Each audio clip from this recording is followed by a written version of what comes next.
Submarine museum ঘুরে আসার পর আমরা সকলে মিলেই কিন্তু আইসক্রিম খেয়ে নিলাম। এখানে মাম্মাকে দেখো কি মজা করে আইসক্রিম খাচ্ছে। এই সময়টা কিন্তু খুবই গরম ছিল। তো যাই হোক, এরপর আমরা সোজা চলে গেলাম এয়ারক্রাফট মিউজিয়ামের দিকে। তো চলো ভেতরে গিয়ে দেখি কি কি আছে। এখানেও কিন্তু আলাদা করে আবার টিকিট কাটতে হয়।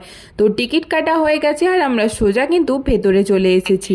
মিউজিয়ামের ভেতরটা কিন্তু ভীষণই সুন্দর ছিল। চারিদিকে দেখতেই পাচ্ছ বিভিন্ন রকমের জিনিসপত্র রাখা আছে আর যেগুলো দেখতে অসাধারণ ছিল। এখানে কিন্তু একটা সেলফি জোনও করা আছে যেখানে ভাইজাগ লেখা আছে। তো তোমরা এসে চাইলে অবশ্যই এখানে কিন্তু সেলফি তুলতে পারো। যাই হোক, এরপরে কিন্তু আমরা আরো ভেতরের দিকে গেলাম। তো ভেতরেও অনেক কিছুই আছে দেখার মতো। তো চলো তোমরাও দেখতে থাকো। ভাইজাগ ঘুরতে আসার প্রত্যেকটা দিনেরই লং ভিডিও কিন্তু আমার চ্যানেলে অলরেডি আপলোড হয়ে গেছে। তো তোমরা চাইলে অবশ্যই চেক আউট করতে পারো আর সাথে কিন্তু অবশ্যই চ্যানেলটা সাবস্ক্রাইবও করে দিও। আর এদিকে মাম্মাকে দেখো একা একাই কেমন এদিক ওদিক দৌড়ে বেড়াচ্ছে। বাইরে বেরোলে ও একদমই কারোর হাত ধরতে চায় না। দেখলে মনে হয় যেন সব জায়গা ও একা একাই এক্সপ্লোর করে নেবে। অন্যদিকে আমরা ঘুরতে ঘুরতে কিন্তু মিউজিয়ামের একদম প্রায় শেষের দিকেই চলে এসেছি বলতে পারো। তো চলো যেটুকু বাকি আছে সেটুকুও ঘুরে দেখে নেই।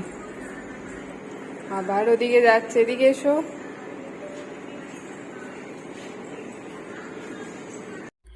এরপর আমরা ওপরে উঠে এসেছি আর ওপর থেকে ভিউটা কিছুটা এরকম ছিল। তো চলো এখন সামনে থেকে আরও একবার ভালো করে দেখে নিই।